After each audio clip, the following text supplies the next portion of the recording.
Maggie's Blessings, Part 3.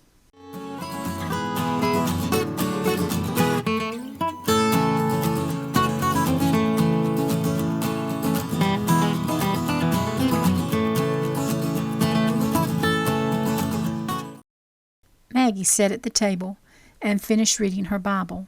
Psalms 123 and 3. Have mercy upon us, O Lord. Have mercy upon us, for we are exceedingly filled with contempt. 4. Our soul is exceedingly filled with the scorning of those that are at ease, and with the contempt of the proud. She closed her eyes and prayed, Lord, have mercy on me. She got up and placed her cup and saucer into the sink and walked over to where she laid the mail. She had noticed a letter earlier, but did not have time to read it, so she placed it on the counter for later. Grabbing the letter as she walked by, she headed for the living room. She turned on the lamp and sat in her favorite chair, right next to Henry's old chair.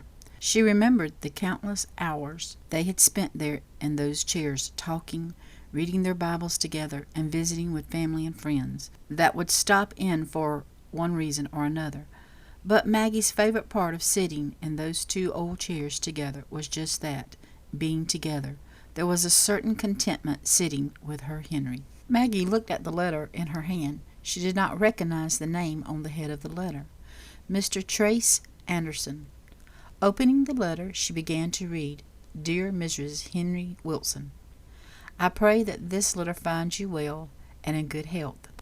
I'm aware that you do not know me, but I was one of your husband's regular customers. I had an old tractor that was always broke down, and he would come out to the old farm and get it going for me.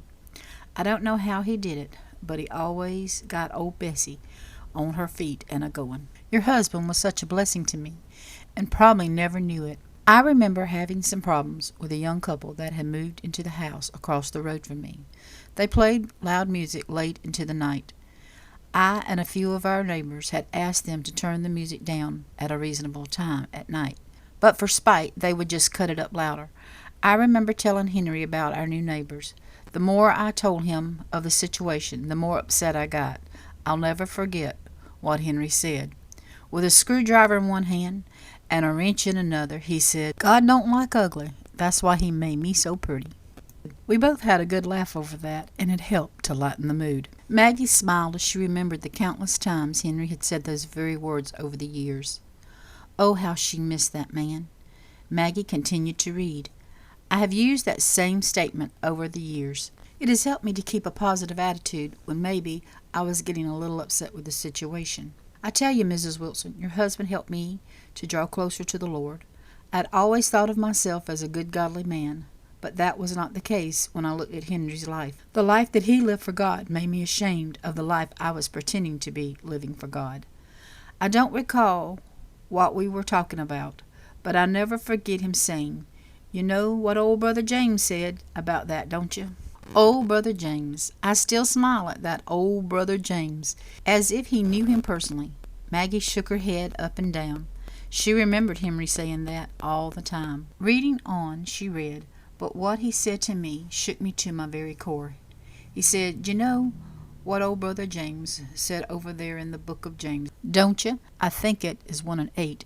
Maggie recalled the book of James being Henry's favorite book in the Bible, and he could quote it just about word for word.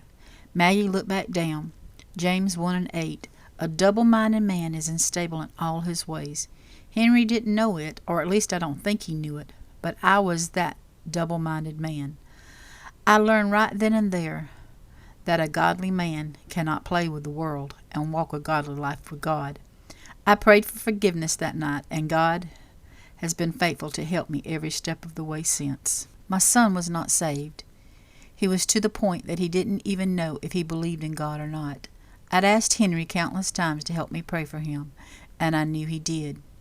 Maggie remembered time and time again when Henry'd come home, asking her to pray for this need or that lost soul. They would head to the living room to those two old chairs and pray for the need at hand. Maggie looked at the empty chair beside her, wiped a tear from her cheek, and continued to read the letter. One day, Philip, my son, was helping me in the barn. Conviction fell on the boy as I had never seen. I prayed with him right there in that old barn, and he gave his heart and life to the Lord that day. 3 days later, the Lord called him home. I miss him, but at least I don't have to worry about where he is at. I remember telling Henry about Philip. He cried with me, prayed with me, and had church with me right there in that old barn where Philip gave his life to Christ. Because of Henry, I rededicated my life to God. My son is in heaven praising the King of Kings, and his son, my grandson, is a holiness preacher in a little church up in the hills of Virginia. I've been wanting to write this letter for some time now, but really felt impressed by God to do it now. I owe so much to your husband.